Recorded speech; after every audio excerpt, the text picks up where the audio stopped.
Today on the Matt Walsh Show, we're told that America is a systemically racist country, but the facts don't quite support that claim, or in fact, don't at all support that claim.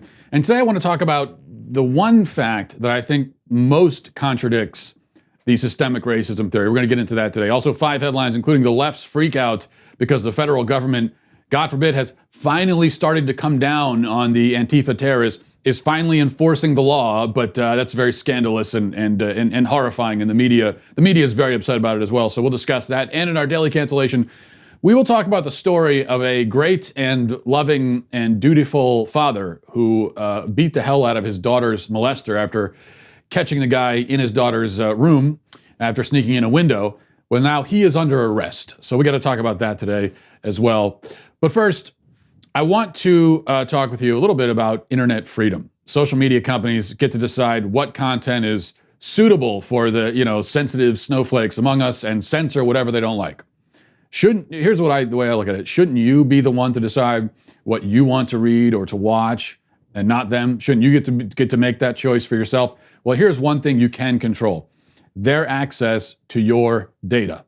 And for that, I use ExpressVPN. See, the problem with the big tech companies is that not only do they censor what you read, but on top of that, they're tracking what you do online. So they're keeping tabs on you. They're deciding everything that you see, and they're keeping tabs on you on top of it. They track what you're searching for, the videos you watch, everything you click. As far as I'm concerned, they have no right to that information. It's none of their business. They use this data to serve you ads and can match your activity to your offline identity using your device's unique IP address. When I use ExpressVPN, these tech companies can't see my IP address at all. My identity is masked, anonymized by a secure VPN server. Plus, ExpressVPN also encrypts 100% of your data to protect you from hackers and internet bad guys. Does it sound complicated? It's not, I promise. ExpressVPN software just takes 1 minute to set up on your computer and you're protected. They do all the rest. So, I've been using this for a long time, and I think that there's no reason not to use it. It's almost irresponsible not to have something protecting you if you're on the internet all the time, as we all are. So why give these tech companies a free license to know everything about you and then turn around and sell off your information? It's time to take back your privacy at expressvpn.com/Walsh. By visiting my special link, you'll get an extra 3 months of ExpressVPN service for free. And who doesn't like to save money? I think we all do. Again, that's expressvpn.com/Walsh. expressvpn.com/Walsh to protect your data today.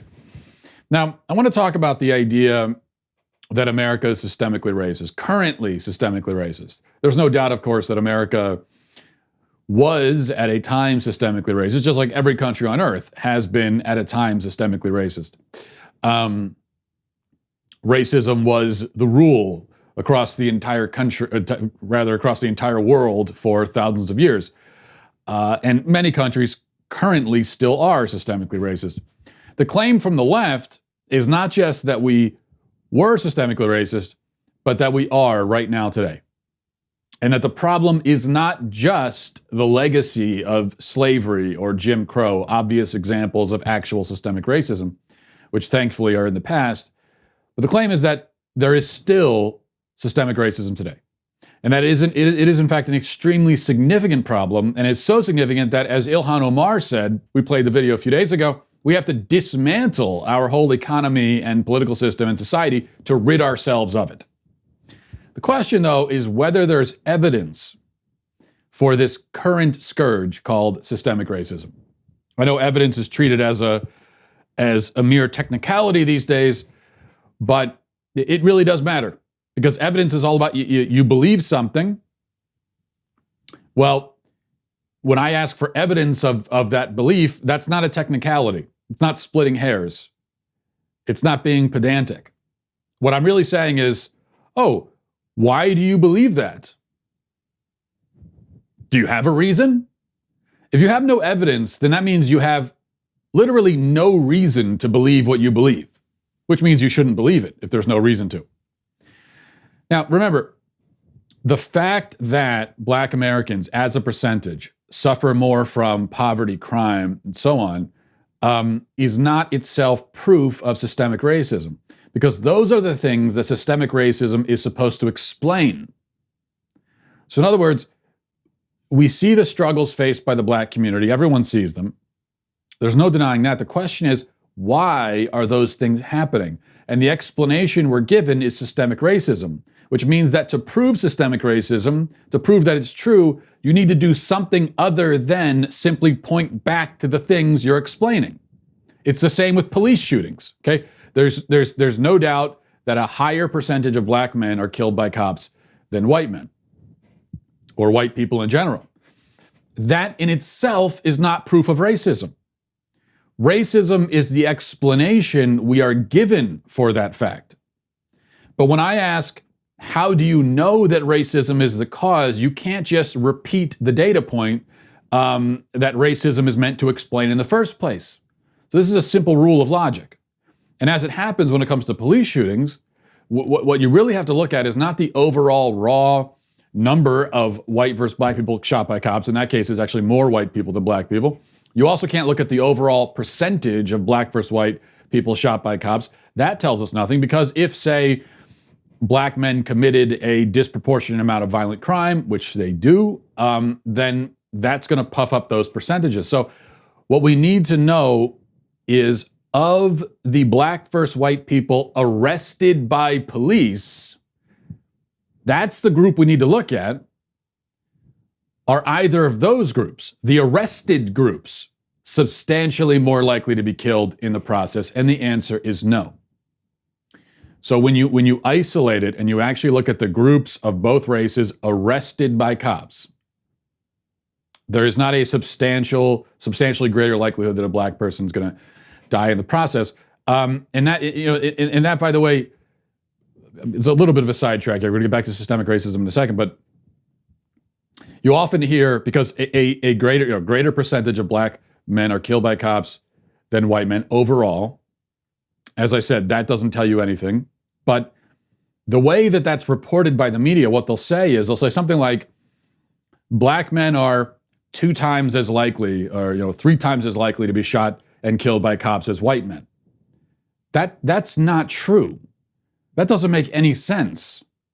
You can't just look at the overall percentages and then say of every individual black man that he's twice as likely to be killed by cops, because there are a lot of other things that go into your likelihood of being killed by cops.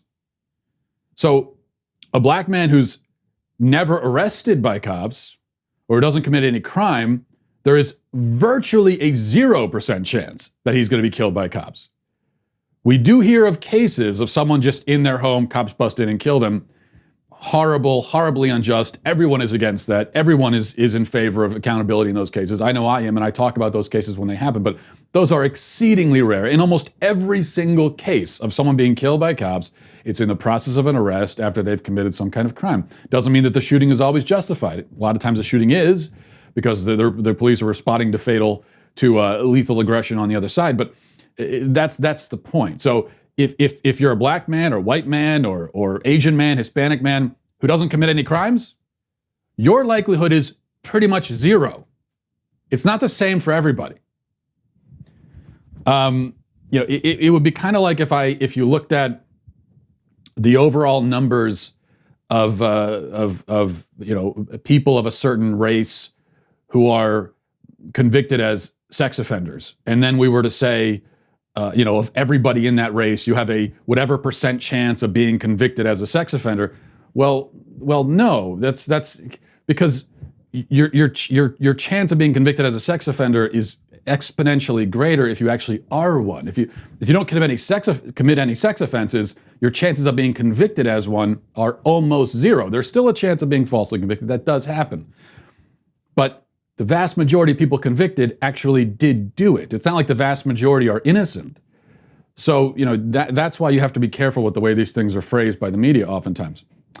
Because the way that they want to make it seem as though cops are the reason they phrase it like that, every black man has a whatever percent chance of dying at the hands of cops. They want to make it seem as though cops are just randomly walking up to people on the street and killing them. And that is not happening. That's just not happening. Okay, so back to systemic racism. What I want to do here is offer a data point or a set of data points that, while they may not on their own disprove systemic racism, they do contradict the systemic racism claim in a rather startling and severe sort of way.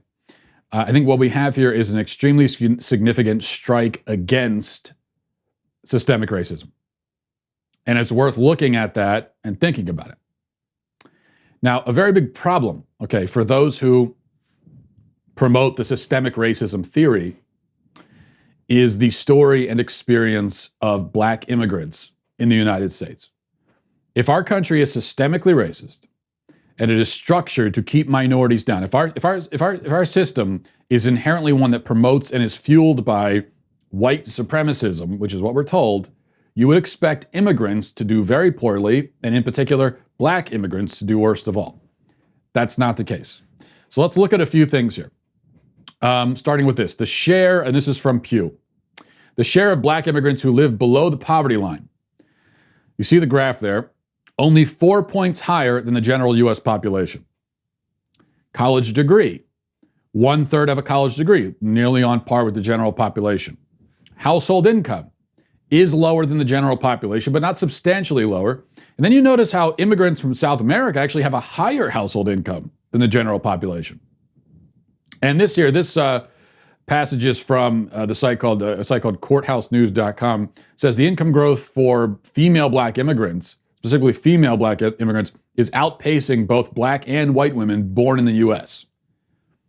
Certainly not what you would expect from a country that is, we're told, inherently racist and sexist, patriarchal and racist on top of it. In fact, whatever marker you look at, whatever point you analyze, you see that Black immigrants do pretty well in this country, which is a great thing. Not what do you expect, though, in an allegedly racist country? Why is that? Well, let me submit one possible explanation, and you find it here back with Pew. Their statistics, you see 50% of Black immigrants live in a married two-parent household, or at least a married couple household. The number for Black Americans who are born in the U.S., and Black Americans who lag behind Black immigrants in nearly every category, the number there is 36%. And so you have 50% versus 36%. Pretty significant difference there. In fact, what you notice is that the groups with the highest percentage of married households always seem to do the best in every area. This might explain something else. Now, it's widely known and remarked upon that Asians generally and Asian immigrants do extremely well in America, even better often than native-born white Americans. Asian immigrants in America are a stunning success story, which again, that on its own is not what you would expect in a systemically racist country. Doesn't disprove it on its own.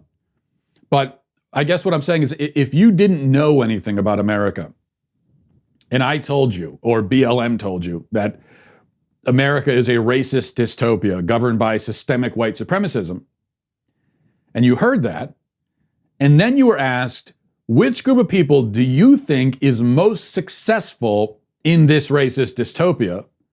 You would say, well, white people, obviously.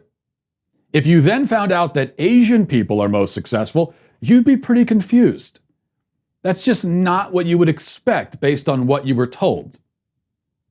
I think this might have something to do with it. From the National Kids Count Data Center, this is showing us children who live in two-parent households. And it says Asians, 84%. Whites, 77%. Black, 37%. And here they aren't separating Black immigrant and native born, so that's why the number's a little bit higher than the one I quoted earlier. But still, it's still strikingly low. 84% Asian, 77% white, Black, 37%. That's a hell of a coincidence, isn't it? I mean, there appears to be, call me crazy, a direct correlation between success in economic and education, economics and educational, and in many other areas, and stability of the family. There really is a direct correlation right down the line. There are no outliers. There's no group, as far as I can tell, that throws everything for a loop by not having stable families yet succeeding spectacularly. That doesn't exist. All of the groups that struggle in the area of maintaining stable families also struggle in every other area. The groups that have more stable families are more successful in every area. There are no outliers. Now, there are many outliers in the systemic racism theory. There are a lot of groups that throw you for a loop. Groups that aren't doing what you would expect them to do on the systemic racism theory, like black immigrants, Asians, etc. But on the theory that the family is what determines success, everything looks exactly as you would expect it to look. If I told you that America is not, if you didn't know anything about America, and I told you it's not a racist country, but it is a country, probably like any other country on earth, where the fate of the family in a given group is going to determine their success rate in every other category, and then you looked at the data, it would look exactly as you would expect it to look based on what I told you. That just can't be a coincidence. Correlation does not equal causation, but it can very strongly point to causation. And here I think it's pointing with neon signs and flashing bold letters, and the sign says IFS. It's the family stupid. It's about the family. So this is where we need to look. This is not merely academic or about trying to deflect or change the subject. No, if we actually care about black children growing up in the city, if we actually care what happens to them, which I do, I'm very skeptical that anyone in Black Lives Matter gives the slightest damn. I care. Hopefully you care. Well, then we know that they're suffering, that they're facing a lot of disadvantages. That's clear. We have to accurately diagnose the problem. The family might not be the only problem, might not explain everything. It's not a cure-all. Okay, you could have plenty of people that grow up in supposedly, allegedly, at least on the outside, stable families, and still suffer greatly in life and don't succeed by any of these measures. So that does happen. But it seems very clear that if you want to give a kid the best chance, give him the best shot at having a good life, a successful life, you got to give them two parents that are married in the same house. So we have to start there. That has to be the message. And that's an important message for everybody.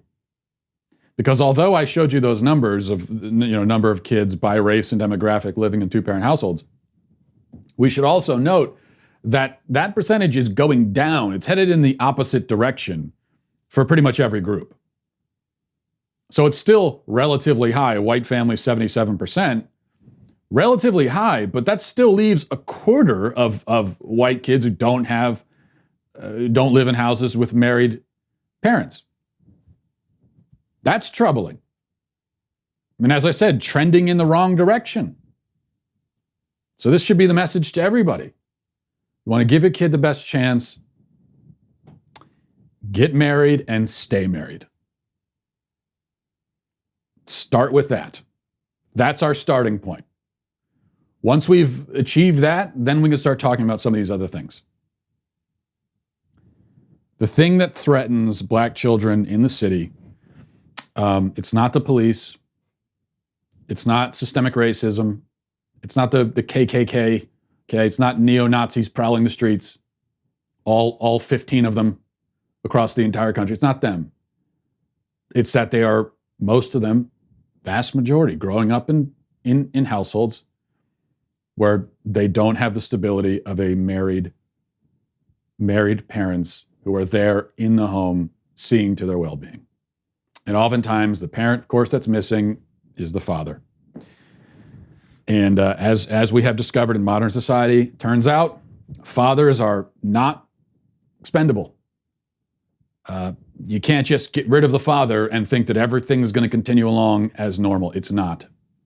Turns out fathers are really necessary. Kids need them. What do you know? Okay, we're going to go to 5 headlines.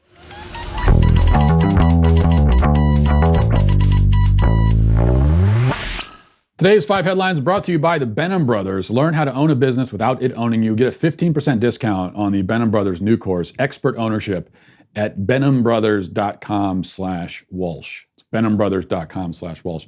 So Fox has decided that it will keep Nick Cannon on board as host of The Masked Singer. Terribly stupid show, by the way. I kept hearing about the show, and I sat down and watched it for about 10 minutes, and I almost couldn't believe. So people are, why? What is this? Why are people watching it? Well, I don't know why I continue to be shocked by the rampant stupidity of our culture, but so he's still going to host the show, despite the fact that he said white people are soulless, evil, subhuman savages. Not even in spite of that. They're just pretending it didn't happen. Like, just not acknowledging it. Like everybody else pretending it didn't happen. So Cannon, as a consequence of making the most racist comments we have heard on a platform that size in a long time, lost his partnership with Viacom, which actually he lost it not even because of the white comments, but because of the Jewish comments, but still keeps his hosting gig on Fox, has been offered other jobs to replace Viacom. And by the way, we can be certain he'll be back with Viacom in no time. I pretty much guarantee you that. What this means is that, just taking another example, those kids who were, remember those kids at Jimmy John's who were on film playing around with the dough for the bread, pretending it was a noose? Those dumb kids faced worse consequences and a greater backlash than Nick Cannon, a major ubiquitous celebrity who called an entire race of people barbaric and subhuman. This is cancel culture. If anyone's wondering what cancel culture is, this is it right here. Cancel culture, this is an aspect of cancel culture that isn't acknowledged enough. Cancel culture is a left-wing phenomenon. It is run by the left. It's what the left does. We might as well call it, we should just call it left-wing cancel culture or left-wing culture, leftist, whatever you want to call it. It is a left-wing phenomenon. There is no cancel culture against the left. If there was, Nick Cannon would be canceled. He's not. Even though he said the most racist thing, as I said, can you think of an example of a major celebrity or even a not so major celebrity saying something that racist recently? That's the most racist thing we've heard from someone at that level in a very long time. He's not canceled. The Jimmy John's people are. Why? Because the left runs a cancel culture. It's all them. So when people on the right or anybody else tries to hold Nick Cannon responsible, hold him accountable for being a raging bigot, that's not cancel culture. You can't say, oh, I thought you were against cancel culture. I am. It's not cancel culture. All I'm saying is he just stood up and announced that his entire white audience, which I'm guessing, especially on The Masked Singer, is most of his audience, are subhuman savages. You should be accountable for that. That's not cancel culture. Cancel culture is when the left goes after some random kids and tries to destroy their lives for no reason. That's cancel culture. Okay, number 2, the Squad's Ringo, Ayanna Pressley, is back in the news.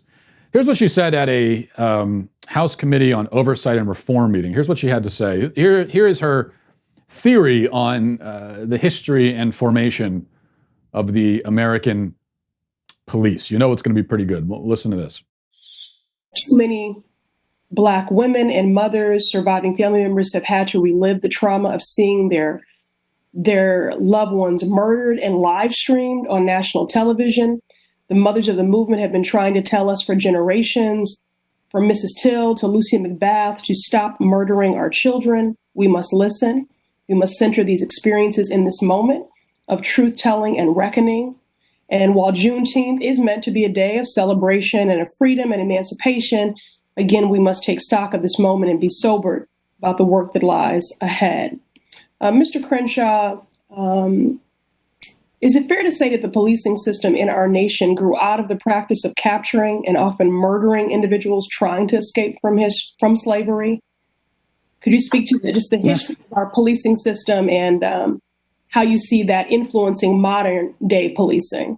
No, Ayanna, it would not be fair to say.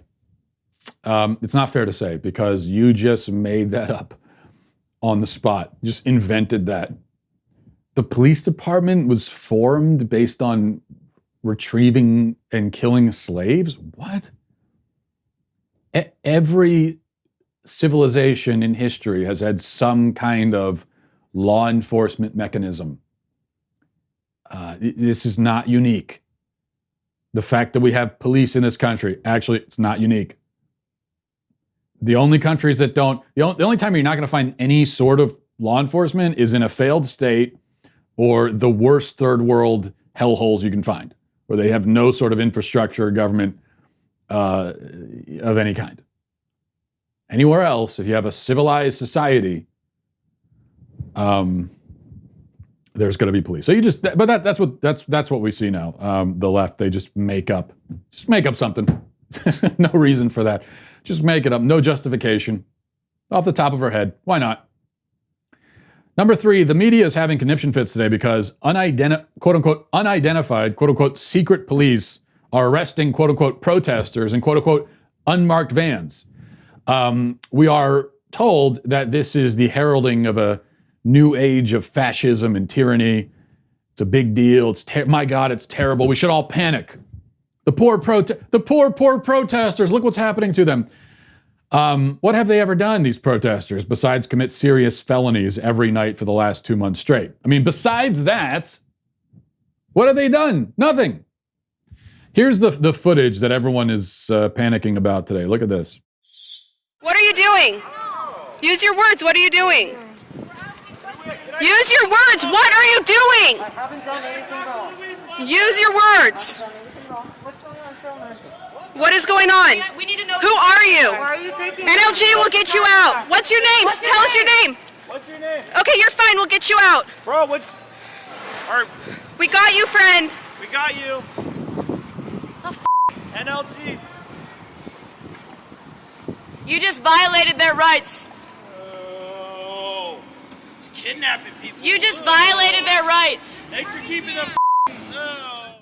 What? Use your words. Use your words.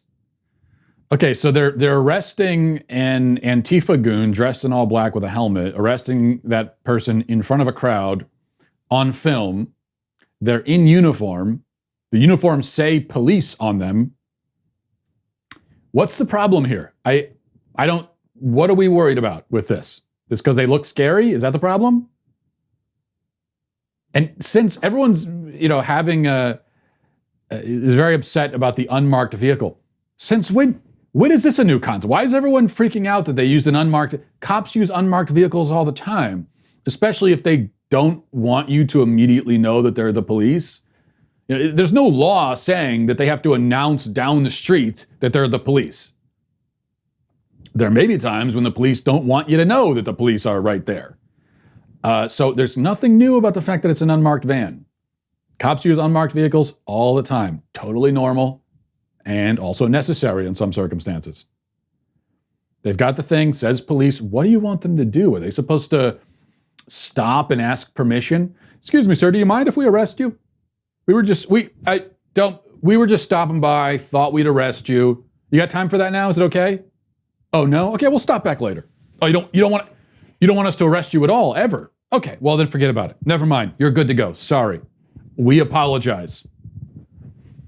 Of course, I'm being sarcastic. That is actually what the left wants. That is how they imagine policing and how it should work, if it works at all. If we have police at all, that's how they should do it.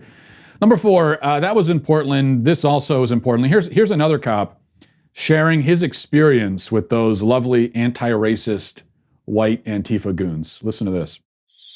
It says something when you're at a Black Lives Matter protest. You have more minorities on the police side than you have in a violent crowd. And you have white people screaming at black officers. You have the biggest nose I've ever seen. I got to see folks that really do want change like the rest of us that have been impacted by racism. And then I got to see those people get faded out by people that have no idea what racism is all about, never experienced racism, that don't even know that the tactics that they are using are the same tactics that were used against my people. A lot of times, someone of color, black, Hispanic, Asian, come up to the fence and directly want to talk to me. Hey, what do you think about George Floyd? What do you think about what happened about this? I go up to the fence, someone white comes up, F the police, don't talk to him. Every time I try to have a conversation with someone that looks like me, someone white comes up and blocks him and tells him not to talk. And then right when I said that, this white girl popped right in front of her and she said, he just said that was going to happen. I said, straight up. I said, I've been called the N-word. She's been called the N-word. Why are you talking to me this way? And why do you feel that she can't speak for herself to me? Why is it that you feel you need to speak for her when we're having a conversation? Yeah, I think I'll just let his testimony speak for itself there, but I think that tells you everything you need to know about Antifa, if you didn't already know everything you needed to know about it. Finally, I just need to read this report to you. This is from NBC Los Angeles, which is the local affiliate where all of this is happening. Okay, listen to this. Headline, officials warn residents that dangerous sex offender may be released into Orange County. It says Orange County officials were warning residents Tuesday that a dangerous sex offender who has targeted young boys was due to be released and were asking for the governor of California to intervene. Early Wednesday, Costa Mesa police tweeted that he had indeed been released, but was not currently in the Orange County city, leaving many to wonder where he was. Kerry J. Smith, 59 years old, was set to be released from a state hospital where he spent the last 20 years. He was set to return to Orange County, where he once lived, after the hospital neglected to renew a hold July 11th, 2020. Orange County District Attorney Todd Spitzer and the Board of Supervisors made the plea Tuesday to Governor Gavin Newsom, saying he's got to do something. They previously testified that he fantasized about raping and killing boys, this according to the DA's statement. Spitzer said the sexual predator has repeatedly testified under oath that he will reoffend if he is released, and we should believe him. In 2002, Spitzer attempted to file 20 felony counts of a lewd and lascivious act with a minor against Smith, but the statute of limitations had run out. He was sent originally in 1999 to the state hospital after his then wife revealed a letter that he had written to a psychiatrist where he describes his fantasies about raping a 7-year-old boy. He also says that he molested 200 boys and killed 3. This is what he testified during multiple hearings. He also reportedly likes to go by the name Mr. RTK, which stands for rape, torture, kill. All right, so you've got a man who testifies to molesting hundreds of boys, promises that he will reoffend again. He is dangerous, according to even himself, and he's being released into the... He has been released, and they don't know where he is. And so far, from the latest I've seen anyway, the governor of California has not stepped in. He's not. I guess this is not on his top of his list of priorities. I mean, this is a guy that is going to hurt and probably kill a young boy, according to him. And there's no reason not to believe him. And he's out there currently. So if you live in Southern California, that's what he looks like. Kerry J. Smith. Okay, we're going to move on to our daily cancellation. Before we do, in the midst of all this news, Ben Shapiro has a new book called How to Destroy America in 3 Easy Steps. He has looked into the future when he was writing this thing, and it's come to life all around us. Very prescient book. The book goes on sale Tuesday, July 21st at 6 p.m. Eastern, 3 p.m. Pacific. He's going to be doing a live virtual signing on the day of release. You can go to dailywire.com/Ben. How to Destroy America in 3 Easy Steps details the different visions of America, the two, really broadly speaking, the two different visions of America that we see playing out, and the one that is right now gaining ground so quickly. How is it gaining ground? Why is it? Well, that's what Ben talks about in the book. That's dailywire.com/Ben to order your signed copy and join Ben's live signing on Tuesday, July 21st. Okay, now I want to get to our daily cancellation. I will be canceling with great wrath and vengeance some of the people involved in this story. Watch. A lot of dads might say they do the same thing as Ismael Casillas did when he found a grown man inside his 14-year-old daughter's bedroom, and that is to beat that man bloody, even knocked out some teeth. But investigators say there's only so much Georgia law allows, and they say the dad crossed the line. That's 41-year-old Ismael Casillas on the left and 20-year-old Kiwantrez's Humphreys on the right. Investigators say the two men first met early July 4th morning in the bedroom of Casillas' 14-year-old daughter. Investigators say in a rage, the dad severely beat and choked Humphreys, even chipped and knocked out some teeth. And if it had stopped there, investigators say the dad might not be facing any charges. But they say Ismael Casillas asked his wife for a gun, and they say after the 20-year-old jumped out the bedroom window, the dad met him in the front yard and continued the beating, threatening his life and firing shots through the neighborhood as the young man ran away. Investigators say that is where Casillas crossed the line. There's a line that he can't cross, we can't cross. There's a stopping point. When somebody's no longer a threat to you, my advice would be let it go and contact us and let us handle it. Don't take it into your own hands. Investigators have also charged Kiwantrez's Humphreys with child molestation. They say he was in a relationship with the 14-year-old girl and climbed through her bedroom window. Investigators say Humphreys is known as Man. Because of his age and the girls, they are pursuing a sex crime investigation, and more charges are possible. We've gathered phone evidence from the young lady. The young man's phone has been looked at, and those are things that we're still looking into as to possibly further charges.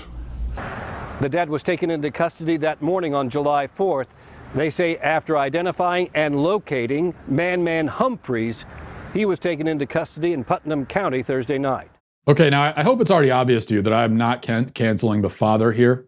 I would build a statue to him if I could. I would build a statue, electrify it, covered in barbed wire, maybe put trap doors around the base of it so that if you get too close, you'll fall into a pit of alligators.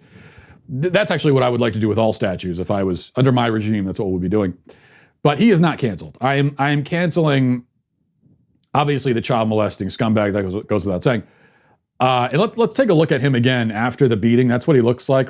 So that's just a wonderful, heartwarming picture right there. But also I'm canceling the local authorities for pressing charges. Now, let's think about this for a moment. Put yourself in Ismael's shoes here, the father. A man climbed into your window to molest your daughter, your adolescent daughter. You find him in her room. I submit that there is essentially nothing you can do in that scenario that should land you in prison. I mean, you would have to go very, very, very far and get very creative in your response to that situation to justify criminal charges, if they can be justified at all on any level whatsoever. This loving father did not go overboard in the slightest bit. He whooped the guy's ass, of course. Any father worth a damn would do that. That's just standard operating procedure. You have to do that. The only sort of extra bit of relish that he put on this particular hot dog was to tell his wife to go get the gun, which I love that, by the way. He told his wife, I've always wanted to say, honey, get the shotgun. I've always wanted to say that. And he said that to his wife, and then he fired some shots as the guy runs away. Okay, now, the way that I read that and hear that, it seems like they were more warning shots than anything. I believe the report said that he fired the shots as the guy ran. Didn't even say that he fired them at him. So it seems more like warning shots of, hey, this is what's going to happen if you come back again type of thing. But either way, listen, this is a man who broke into your home to molest your daughter. You don't know if he has a gun on him. You don't know if he has a gun back at his car. If he stashed a gun outside somewhere. You don't know. He might circle back and try to hurt your daughter, try to hurt you. You are perfectly justified, as far as I can tell, in treating him as a lethal threat even as he runs away, because he might not really be running away. He's just running. You don't know if he's going away, if he's going to come back, if he's going to run around back, going to get a weapon. I think you're justified in assuming that he is a lethal threat the entire time he's within your sights, as far as I'm concerned. At least, those are the arguments that I would accept if I was on the jury. I don't even know if what I'm saying is legally valid by Georgia state law. Probably isn't. I don't care. If I'm on that jury, the dad's lawyer could just offer that as a defense and I'm going to acquit. Or he could say that, he was temporarily insane with anger. I'd accept that. He could say he tripped and fell and accidentally fired the gun. I'd accept that argument too. He could say that he thought the gun was a laser tag gun, and I would also, he thought he was playing laser tag. I'd take that defense. That would be convincing to me.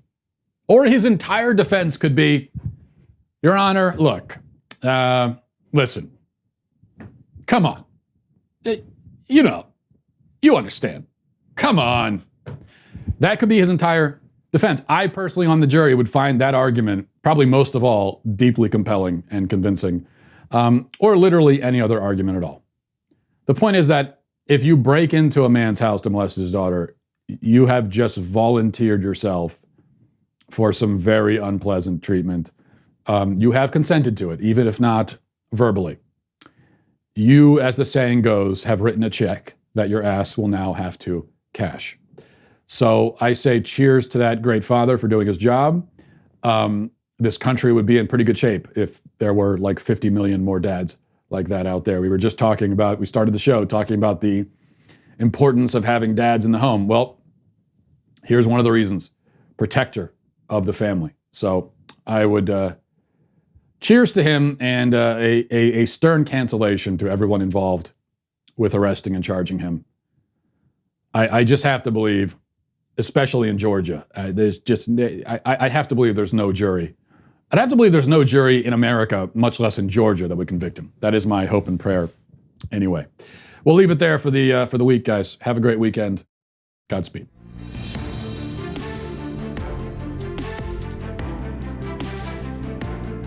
The Matt Walsh Show is produced by Sean Hampton, executive producer Jeremy Boring. Our supervising producers are Mathis Glover and Robert Sterling. Our technical producer is Austin Stevens, edited by Danny D'Amico, and our audio is mixed by Robin Fenderson. The Matt Walsh Show is a Daily Wire production, copyright Daily Wire 2020. If you prefer facts over feelings, aren't offended by the brutal truth, and you can still laugh at the insanity filling our national news cycle, well, tune in to The Ben Shapiro Show. We'll get a whole lot of that and much more. See you there.